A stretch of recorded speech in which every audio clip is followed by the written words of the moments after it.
En primer lloc, vaig a donar lectura al manifest de constitució de la plataforma La Ribera pel Dret a l'Aigua, que diu el següent. L'Assemblea General de l'ONU ha reconegut que el dret humà a l'aigua potable i al sanejament és un factor essencial per a la vida i, per tant, que les autoritats públiques tenen l'obligació prioritària de garantir a la població la seguretat sanitària de l'aigua. Però a la comarca de la Ribera aquest dret no es compleix. Des de fa anys, moltes poblacions presenten elevats índexs de nitrats en les seues aigües, molt per damunt d'allò permès legalment. A més, recentment han aparegut a Alzira, Carcaixent, Llaurí, Corbera o Carlet restes de pesticides en l'aigua potable, el que ha fet que foren declarades com a no aptes per al consum humà. Davant d'aquesta situació, les administracions responsables, estatal i autonòmica, no han complit amb les seues obligacions d'evitar el deteriorament dels aqüífers i de proporcionar aigua potable de qualitat a la Ribera.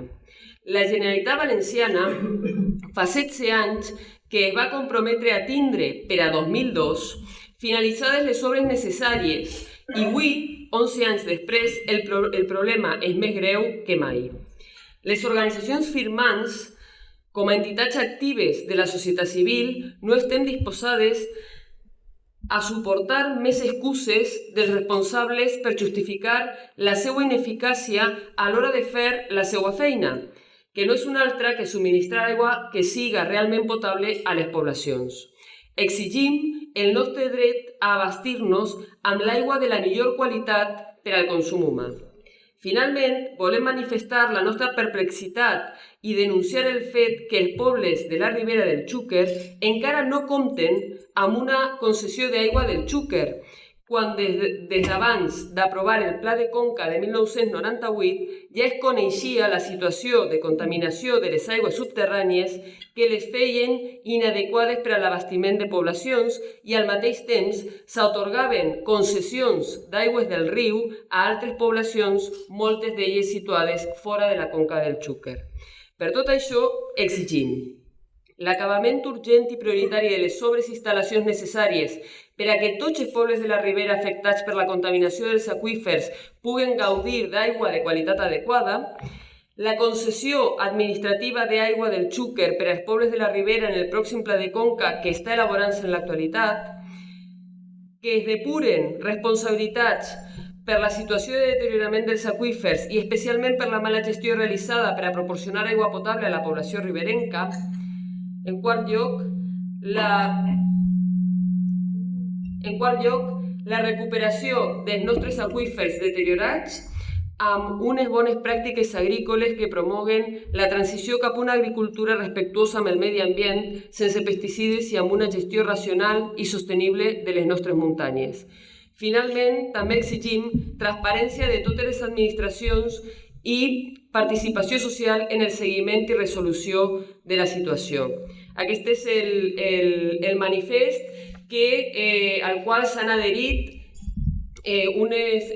fins ara 17 organitzacions que nomena a continuació: Comissions Obreres, Unió General de Treballadors, Intersindical Valenciana, Unió de Llauradors i Ramaders, Ecologistes en Acció, Acció Ecologista Agro, CEO BirdLife, BBF València, La Ribera en Bici, la Plataforma per la Sanitat Pública de la Ribera, la Plataforma de la Ribera en defensa de la llei de la dependència, la Plataforma en defensa per l'ensenyament públic de la Ribera Alta, Escola Valenciana, Federació de Pares i Mares d'Alumnes de la Ribera Alta, Federació de Pares i Mares d'Alumnes de la Ribera Baixa, la Xarxa Valenciana per l'Aigua Pública i Xúquer-Viu.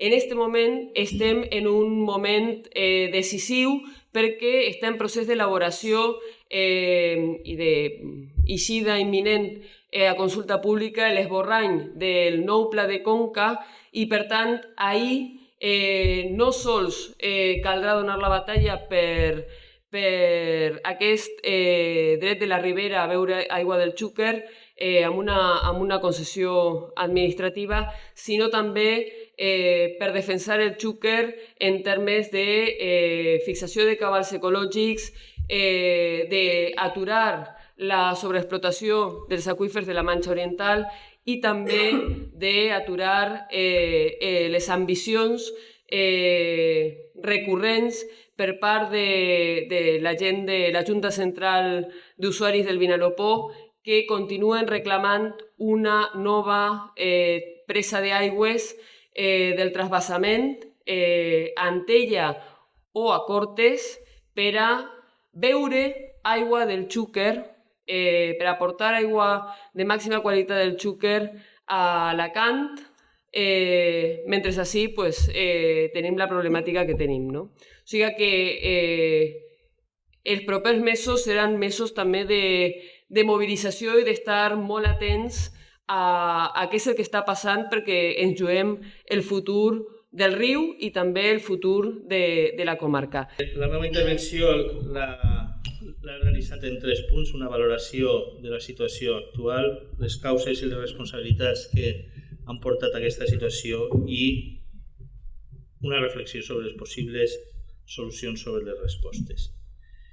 Des del meu punt de vista, la contaminació de l'abastiment de l'aigua potable a la Ribera és un fet molt greu. El fet de que hagin passat uns mesos o uns anys convivint amb aquesta situació no li lleva aquest caràcter de gravetat. I això per diversos motius: la toxicitat dels productes contaminants i risc per a la salut, l'afectació a drets humans fonamentals, als que feia esment Graciela, l'abandonament de les obligacions bàsiques de les administracions i, per tant, un dèficit democràtic important, i les potencials afectacions econòmiques. El que ha provocat aquesta situació en els últims mesos, però podria haver sigut d'una manera diferent, ha sigut aquest compost, el terbumetón, o terbumetona en castellà, un pesticida, un herbicida més concretament, retirat del mercat però que s'ha vingut utilitzant com és habitual en els productes fitosanitaris, se llancen al medi ambient i al cap d'uns anys, quan ja s'ha recuperat la inversió per part de les empreses químiques, es retiren també perquè s'han pogut demostrar els seus efectes tòxics. En aquest cas tenim una substància que, segons la fulla de seguretat, és dañina si es traga i molt tòxica per als organismes aquàtics, i és aquest grau de toxicitat el que ha fet llevar-la. Si teniu, per al que estigui més habituat, les frases R, tota la classificació codificada del que significa l'ús d'aquesta substància. Aquesta substància és la que s'ha trobat en els aqüífers, una concentració que ha fet inviable el subministrament d'aigua potable. En una fotografia molt localitzada, m'he limitat a agafar l'exemple d'Alzira, però això és, amb certes variacions, és generalitzable a la comarca, i recordem alguns casos a Carcaixent, però estàvem parlant que també a Benicull i a moltes altres poblacions de la Ribera o de les Riberes, en diferents moments del temps apareix la mateixa situació. Si us fixeu en aquesta taula, per al SINAC, que és el Sistema d'Informació Nacional d'Aigua de Consum, encara que té una informació molt limitada, és la que tenim a l'abast, i recentment tenim sense problemes la Barraca d'Aigües Vives i Santa Marina. Mentre el 6 de març d'enguany, l'analítica donava que l'aigua d'Alzira, o Alzira 1, com diuen, és no apta per al consum per la terbumetona que es mencionava abans. Però també cal recordar, i això és important perquè és general en tots els aqüífers, no només de la Ribera, sinó també de la plana litoral del País Valencià, la contaminació per nitrats. I totes aquestes poblacions, el Pla de Corbera, el Respirar, el Sant Bernardo i Santa Maria de Bonaire, tenien a gener de 2013 l'analítica no apta per al consum per concentracions de nitrats superiors al llindar. I també cal assenyalar que sense dates, sense informació, no podem saber si l'aigua és potable o no és potable. Per tant, pel principi de precaució i sense un major coneixement, que jo òbviament des de fora no tinc, caldria demanar-se si aquestes aigües són potables o no. El segon punt que ja esmentava Graciela és l'afectació a drets fonamentals, que a més els drets fonamentals van en cascada. Recentment, des de 2010, l'Assemblea General de l'Organització de Nacions Unides ha reconegut el dret a l'aigua potable i al sanejament com un dret humà essencial, que són aquests que cal defensar per damunt de tot, perquè d'ell depèn, de l'abastiment i del sanejament d'aigua potable, depèn també la resta dels drets humans i el gaudi ple de la vida. Podem dir, és molt recent aquesta declaració, però cal pensar que el procés de construcció dels drets no és normalment una concessió des de dalt que després s'aplica, sinó que hi ha primer un moviment social d'exigència de lluita per aconseguir els drets, es reconeixen i després tornen a baixar, que és el procés en el que estem actualment d'aplicació efectiva d'aquest dret.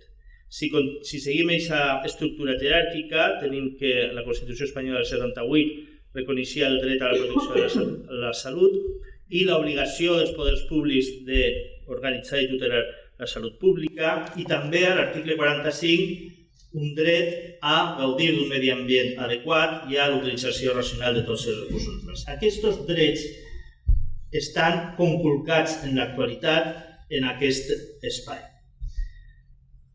Hi ha un altre element, ja baixant més a com s'organitza això, que és l'establiment de prioritats a la llei d'aigües. La llei d'aigües, cosa que és perfectament lògica i elemental, una vegada s'ha llevat la part de restricció ambiental necessària per a mantenir en vida i en funcionament adient els ecosistemes aquàtics, la part que es lleva per a usos socials hi ha una prioritat clara. I en primer lloc, cosa també prou òbvia, és que la prioritat és l'abastiment humà. I a partir d'ahir se poden establir altres usos. I això correspon al plan, però en qualsevol cas la primacia del dret a l'aigua potable no es pot llevar del seu dret. Continuant amb l'Estatut d'Autonomia, és redundant. Havia assenyalat al principi, en el primer esquema, que pot haver afectacions econòmiques. Evidentment, i no és precís dir-ho així, després de passar 3 mesos sense aigua potable, hi ha tot tipus d'afectacions, de costos personals, de canviar de costums, de buscar l'aigua en altres llocs, però també ha afectat o podria haver afectat a alguns aspectes industrials, és a dir, a l'economia en el sentit més estret de la producció del negoci, que no és l'únic que m'interessa, però que és una part important. Perquè en el Real Decret que regula els criteris sanitaris de la qualitat d'aigua es defineix que és aigua de consum humà i a banda, que ho he llevat, de la de beure i la de fer cuinar, etc., hi ha també totes aquelles aigües utilitzades a la indústria alimentària amb la finalitat de fabricació, tractament, conservació, comercialització de productes. És a dir, que en principi la pèrdua de qualitat de les aigües de la comarca han afectat o poden afectar a aquestes indústries, a que no es podria utilitzar en el posttractament de les collites aquesta aigua o en l'elaboració d'aquests productes, que és una part important de la indústria de la comarca. Bé, la segona qüestió que volia plantejar és la de com arribem a aquesta situació i quins són els responsables. Hi ha un element que cal destacar i que això no és una situació sobrevinguda, és un problema que s'està construint paulatina i lentament al llarg de dècades. I no es pot adduir ignorància perquè, després veurem algun document, perquè sabem perfectament des de fa molt de temps que la utilització de fitosanitaris contamina l'aigua i després apareixen en els pous, que l'abús dels fertilitzants sintètics afecta a les aigües i són experiències que hem tingut en altres punts del món i també així en tota la plana, les comarques més intenses en agricultura. Evidentment, en el cas del pou d'Alzira 1, si hem trobat terbometona és perquè algú ha fet ús d'aquesta terbometona i com aquesta és una substància activa en els herbicides, no cal pensar molt d'on prové. Però, a més d'això, és que el model agrari predominant a la comarca ha fet abús tant de productes fitosanitaris, a benefici de la indústria química, que continua pressionant perquè les normes li protegeixen el seu negoci, com dels adobs, que també són un producte industrial que s'utilitzen de manera massiva. O sigui que podem matisar i podem allargar l'àmbit de buscar responsables perquè, a vegades, per exemple, cada vegada més en la conservació de carreteres o de ferrocarrils es gasten els herbicides perquè és més barat que tallar les herbes dels marges, o hi ha altres aplicacions en les quals també apareixerien pesticides, però en aquest context i amb la distribució d'activitats que tenim és evident que el model d'agricultura industrial està darrere de la pèrdua de qualitat dels aigües subterrànies. Des del punt de vista de la gestió, el Real Decret que esmentava abans estableix que els municipis són responsables d'assegurar que l'aigua subministrada a través de qualsevol xarxa de distribució, cisterna o dipòsit mòbil en el seu àmbit territorial sigui apta per al consum en el punt d'entrega al consumidor. I després detalla tots els protocols d'anàlisi i de més, però prèviament establert que l'aigua de consum humà, amb aquesta extensió que feia a la indústria alimentària, ha de ser salubre i neta. La pregunta és si els municipis són els únics responsables, si no cal buscar responsabilitats més enllà de l'àmbit municipal, i també si realment tenen els mitjans necessaris per a prendre les decisions que reduïsquen el risc d'enfrontar-nos a situacions com l'actual. I ahí trobem que podem repartir les responsabilitats en tots els nivells de l'administració. L'administració central, especialment a través de la Confederació Hidrogràfica del Xúquer, és la que atorga concessions, la que estableix la prioritat d'usos, la que té encarregada la vigilància del domini públic hidràulic, etc.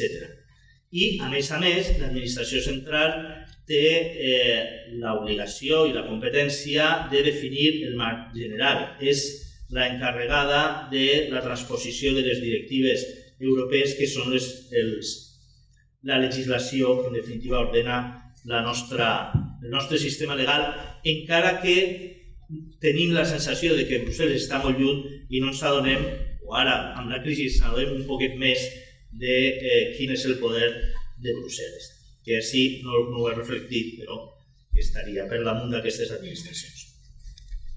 El segon nivell de l'administració autonòmica, és la encarregada, per exemple, de definir les àrees sensibles segons la directiva de nitrats, té competències sobre sanitat, té competències sobre agricultura, té competències sobre medi ambient i és probablement l'administració més propera al ciutadà per a tractar aquests problemes en la pràctica, llevat que la responsabilitat municipal, segons el decret, i en la pràctica diària sí que hi ha una responsabilitat directa dels municipis, però és l'administració autonòmica la que en definitiva gestiona el pressupost i fa viables o no certes polítiques.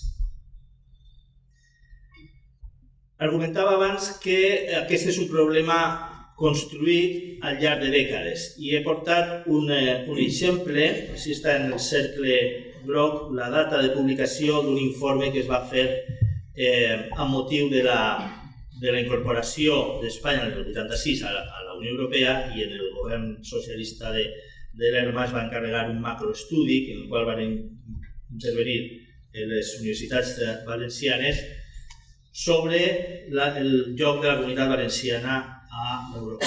Una bona excusa, aquesta de la integració europea, per a fer un diagnòstic de la situació del país. I he replegat dos textos, molt breument, un de Sauquillo, que és aquest que està en la pantalla, professor de la UPB, la Universitat Politècnica de València, I ho he portat perquè ja destacava l'elevat contingut de nitrats de moltes zones associat directament a l'ús de fertilitzants i assenyalava concentracions 4 vegades superiors al màxim admès en algun punt. I ja en el 91, és a dir, fa més de 20 anys, adduïa l'escàs interès mostrat per l'administració. I en un altre capítol, d'Enric Cabrera, un altre professor de la Universitat Politècnica de València, que es dedica sobretot a l'eficiència en xarxes de subministrament, feia referència directa a la Ribera i assenyalava els pous contaminats i deia que la COPU, la Conselleria d'Obres Públiques, tenia la intenció de substituir els pous contaminats per altres més llunyans exempts de nitrats. És a dir, la solució era clarament substitutòria d'afrontar realment el problema. El que feia, si això s'ho ho hem carregat, hem de buscar uns que estiguen un poc més junts, que són, com ara es veu, solucions a curt termini, entre altres coses, perquè l'únic que es fa és reproduir el problema un poc més enllà. I insistia en un instrument que és bàsic i que està reconegut en tota la legislació, que són els dels perímetres de protecció. Si canviem de pous, en els nous caldrà fer almenys perímetres de protecció suficients per a que no tornem a estar en la mateixa situació. Bé, després d'aquestes pinzellades sobre on estem i com hem arribat ací, caldria plantejar-se què fer. Jo he plantejat o plantege 3 nivells. 1. Les mesures d'emergència, que són les que ja s'han pres, els filtres de carboni o els abastiments per camions o el que sigui. Respecte als filtres de carboni, cal dir que és una solució parcial en la mesura en què només afecta als herbicides, als pesticides, però no als nitrats. A curt termini, que possiblement serà el debat més important en aquests moments en relació amb el que plantejava la Silvia en la introducció, en el moment polític de definició del pla hidrològic, jo crec que, també està en el manifest, no m'invento res, el que s'hauria de fer és reclamar una concessió d'aigües superficials. I el que he afegit així és una concessió transitòria. Com això no estava en el manifest, ho explique. Perquè totes les concessions en principi són en precari, però vull assenyalar aquest caràcter de transició perquè l'aigua de qualitat i l'aigua més segura, en principi, és l'aigua subterrània, que té processos de circulació lenta, de processos d'autodepuració i que ha sigut també tradicionalment la font d'abastiment de totes les poblacions. Així a la Ribera, a l'Horta de València i en general a tot el món, sempre i quan no es contaminaren en alguns moments, especialment en les grans ciutats, on coexistien les aigües netes, és a dir, els pous, i les aigües brutes, i aquestes contaminaven, contaminació orgànica, les aigües de beure. Però fora d'aquestes, i a partir d'ahir es van arbitrar els sistemes de clavegueram, de recollida, que és l'habitual en les nostres ciutats. Però això és una solució que té poc més, massivament poc més de 100-150 anys. Les xarxes d'aigua potable que s'abasteixen habitualment i la recollida i depuració, que en alguns municipis és un fenomen recent, tot cal dir-ho, perquè alguns van amb molt de retard en la depuració de les seues aigües, però en les grans ciutats és un fenomen que té més funció. Doncs bé, la meva idea és que en aquesta situació és raonable agafar l'aigua neta del riu que passa més a prop, del Xúquer, òbviament, i mentrestant aprofitar aquest temps, aquesta solució, per això insistís en transitòria, en prendre les mesures de mitjà i llarg termini, és a dir, la prevenció, perímetres efectius de protecció, però també, i això costa més, el canvi de model agrari i procedir també a la descontaminació dels aqüífers. perquè a llarg termini la disponibilitat duradora i de qualitat d'aigua potable és més fiable, està més garantida a través dels aqüífers que de les aigües superficials. Ara mateix, no sé si ho he copiat, però a l'Ebre, a la ciutat de Flix, es va instal·lar una empresa química, la Ercros, de fertilitzants precisament, i ha anat abocant al riu i ara tenen un problema greu de contaminació dels lodos. Fa un parell d'anys encetaren un procés de descontaminació d'aquests fangs i una de les mesures recents és la construcció de pous al Baix Ebre, a la zona aigües avall de Flix, a la zona de Falset i de més, per a garantir l'abastiment dels poblets riberencs de l'Ebre en cas de que es mobilitzen els contaminants, molt especialment mercuri, que estan en els fangs com a conseqüència d'aquest procés de descontaminació. És a dir, que com a seguretat, com a alternativa a l'aigua de superfície, estan prenent les mesures necessàries per a poder accedir als aqüífers que és on està l'aigua bona. I hi ha un altre element que no apareix, però que també és compartit de l'Ebre i del Xúquer, i és que a meitat del riu tenen una central nuclear. L'Ebre tenia també la de Garoña, que està més o menys, però Ascó o Cofrents, en cas d'accident, contaminen les aigües superficials. Per tant, convé tenir una alternativa per a l'abastiment també en cas d'emergència. Ara bé, aquestes mesures caldria preguntar-se qui paga les conseqüències d'aquesta mala política, com hem vist, de l'absència per part de l'administració d'assumir les seves competències. Actualment paguen les víctimes són els veïns, els que han begut aigua sense saber el que contenia o els que han tingut necessitat de rascar-se la butxaca per a comprar aigua embotellada o les incomoditats d'utilitzar només per a beure, sinó també per a cuinar aigua que has de buscar al riu. I en aquest cas, tot cal dir-ho, pel que sabem, les víctimes són en aquest sentit. No hem detectat malalties, entre altres coses perquè aquests tòxics tenen algunes característiques com són la bioacumulació o la persistència que desplacen els efectes al llarg del temps. És a dir, que un pot pensar perquè ha begut 4 gots perquè ha begut aigua regularment amb nitrats que no passa res perquè no té els símptomes, però potser al cap del temps li passa la factura. I els segons que paguen d'una manera més general les conseqüències són els contribuents, siguin els contribuents locals, els que a través dels seus impostos municipals tindran que assumir algunes mesures, o siguin els contribuents, posem per cas, de la Comunitat Valenciana, que tindran que renunciar a altres tipus de despeses per a arreglar el problema que s'ha generat ací. Això és actualment. Teòricament, i segons la llei, segons la Constitució Europea, encara que no es diu així, el Tractat de Funcionament de la Unió Europea, que és, insistix, el que marca el que defineix el marc legal, la política de la Unió a l'àmbit del medi ambient tindrà com a objectiu assolir un nivell de protecció elevat i es basarà en els principis de cautela i d'acció preventiva. Això de l'acció preventiva és important perquè és el que no s'ha fet així. Val més previndre que reparar.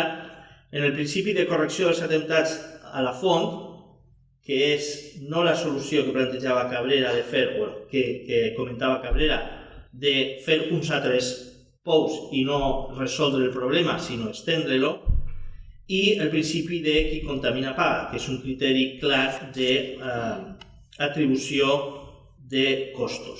I la directiva Marc de l'Aigua, com no podia ser d'una altra manera, insisteix en aquest tema. Els estats membres tindran en compte el principi de la recuperació dels costos dels serveis relacionats amb l'aigua, inclosos els costos mediambientals i relatius als recursos de conformitat amb qui contamina paga. És a dir, que hi ha una clara indicació legal de qui té que assumir els costos.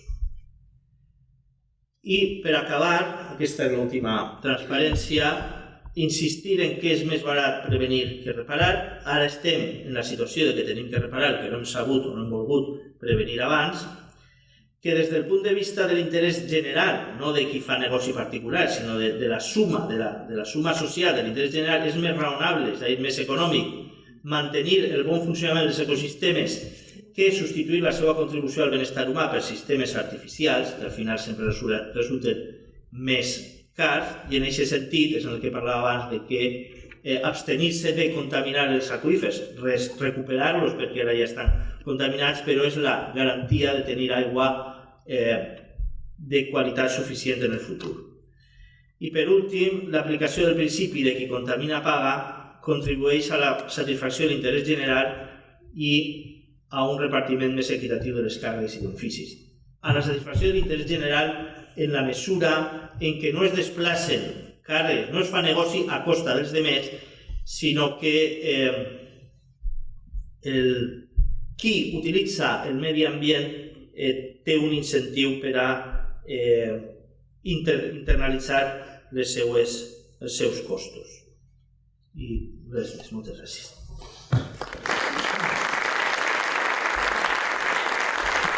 Hola, buenas tardes a todos. Me gustaría compartir con vosotros unas reflexiones y algunas preguntas que me he hecho a lo largo de estos días en el momento que fui invitado. En algunos casos pues, vais a escuchar algo parecido a lo que hace un momentito nos ha dicho Paco. El abastecimiento de agua potable no es un privilegio de unos pocos. Es un derecho de todos. Es más, es un derecho humano fundamental reconocido por la Asamblea General de Naciones Unidas en el año 2010. Un derecho de todos a agua suficiente y saludable. ¿Qué entiende Naciones Unidas por agua suficiente? Agua no solo para beber, sino también para el saneamiento personal, para realizar la colada, para la preparación de alimentos, para la limpieza del hogar y para la higiene personal. ¿De cuánto estamos hablando? Según Naciones Unidas estaríamos entre 50 y 100 litros por habitante cada uno de nosotros y día.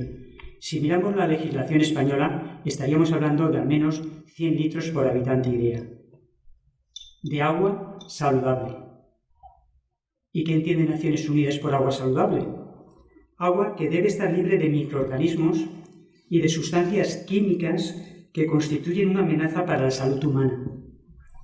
Y los nitratos y pesticidas, como sabéis, sí son una amenaza. Por eso, en la ribera, muchas personas se ven privadas de ese derecho humano fundamental, el derecho humano al agua potable. La cuestión es, ¿quién debe garantizar ese derecho aquí y ahora? En mi opinión, la Administración.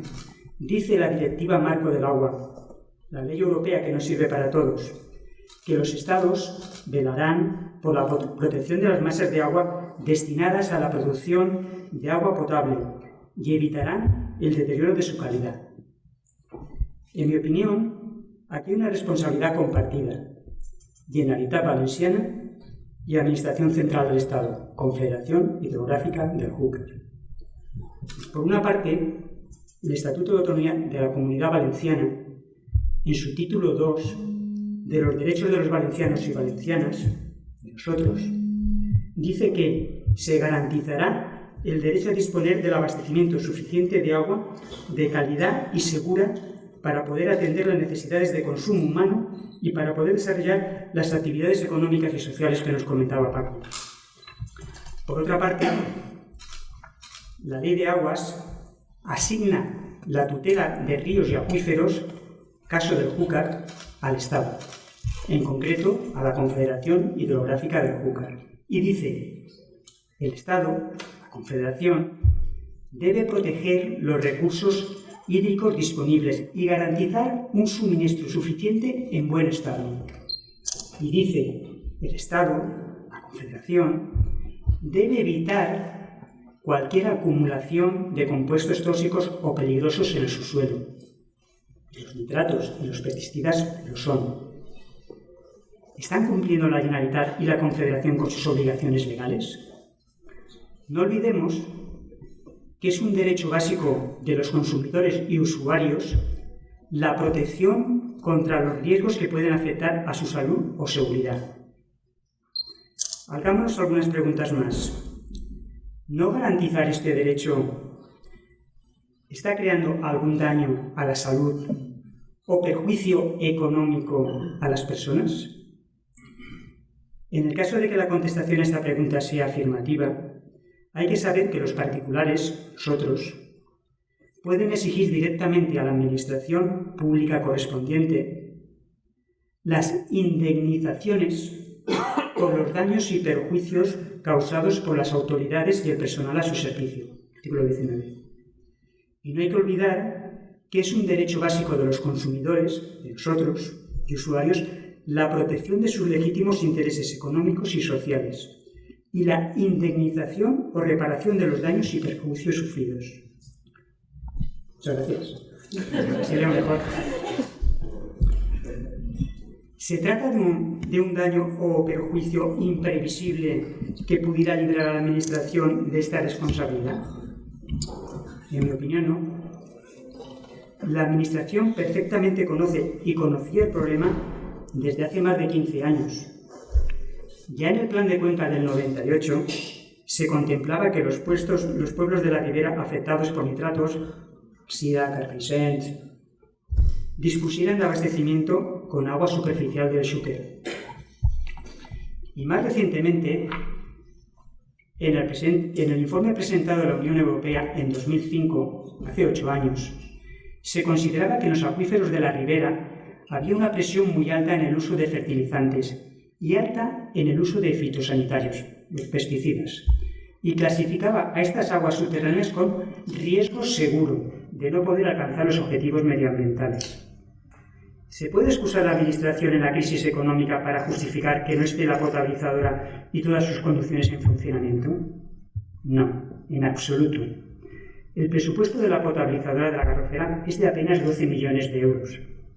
Nada que ver con los más de 400 millones de euros que se han invertido en el trasvase Júcar-Vinalopó, o los más de 500 millones de euros de las desaladoras de Alicante, Muchamiel y Torrevieja, y años luz de los más de 1.000 millones enterrados en la Ciudad de las Ciencias, Aeropuerto de Castellón, Fórmula 1, etc., por no citar más. ¿Quién debería dar la cara ante la Generalitat y la Confederación? En mi opinión, los ayuntamientos. ¿Por qué? Porque el ayuntamiento es la administración más próxima al ciudadano y porque tienen encomendado por ley la prestación del servicio esencial de abastecimiento domiciliario de agua potable. Y mientras tanto, ¿qué pasa con el recibo del agua? ¿Se paga o no? ¿Qué dice la ley? La ley dice que el agua de consumo humano debe ser salubre y limpia. Luego especifica más detalles. El contenido en nitratos y pesticidas en muchas poblaciones de la ribera convierte el agua en insalubre. La cuestión es, ¿el recibo de un agua insalubre cumple el requisito de justo equilibrio de las contraprestaciones según la Ley de Defensa de Consumidores y Usuarios? ¿En un restaurante debo pagar un plato que me sirven en malas condiciones? ¿Tiene la comarca de la Ribera del Xúquer derecho a una concesión de agua del río para el abastecimiento de la población, al igual que Valencia y su área metropolitana situadas en la cuenca del río Turia o que Sahagún, localizada en la cuenca del río Palancia? Entiendo que sí. La Ley de Aguas dice que se debe garantizar la asignación de las aguas de mejor calidad de las existentes en un área o región al abastecimiento de las poblaciones. ¿De qué volumen estamos hablando? Para una población estable de 180.000 habitantes, que en verano puede alcanzar en algunos municipios en conjunto cerca de 300.000, deberíamos de hablar de una concesión como mínimo de 20 hectómetros cúbicos, que se debería elevar a 30, que es la capacidad de la planta potabilizadora. Voy a cambiar de tema. ¿Y qué pasa con el Vinalopó? ¿Hay allí agua suficiente para el abastecimiento de la población? Allí y ahora tienen agua más que suficiente para el abastecimiento a su población. ¿Alguien ha oído hablar de restricciones? Es más, debe sobrarles a la vista de que Danone piensa montar una planta embotelladora de agua mineral. ¿Y en un futuro van a tener problemas de abastecimiento en el Vinalopó? Para nada. Es más, tendrán más agua que ahora. Hay que saber que todos los años salen de los pozos del Alto Vinalopó 15 hectómetros cúbicos para abastecer a la ciudad de Alicante y su área metropolitana. Agua que no será necesaria cuando entren en funcionamiento de las plantas desaladoras. Estamos hablando de un volumen de agua que permitirá abastecer a otras 200.000 personas más en el Vinalopó de las que hay ahora. ¿Es peor el agua del Vinalopó que la de la Ribera? Para nada. Que se lo pregunten a Danone, que va a venderla como agua mineral. ¿Es más barato para el Vinalopó abastecerse con agua del Xúquer? Para nada. Allí tienen bajo sus pies agua abundante y de excelente calidad, mientras que el agua del trasvase hay que conducirla a 100 kilómetros, bombearla a cientos de metros para después potabilizarla. Yo me pregunto, ¿qué está pasando con el agua en la Ribera? El plan de cuenca se está diseñando en Castilla-La Mancha y Madrid. El trasvase Júcar-Vinalopó se decide en Alicante a espaldas de la Ribera. Del plan de prevención de avenidas ni se quiere hablar. Y ahora el agua del grifo se ha convertido en un peligro para la salud. El agua es vida. Estamos hablando de la salud de todos vosotros y de la salud de vuestras familias. ¿Qué está pasando con el agua de la Ribera?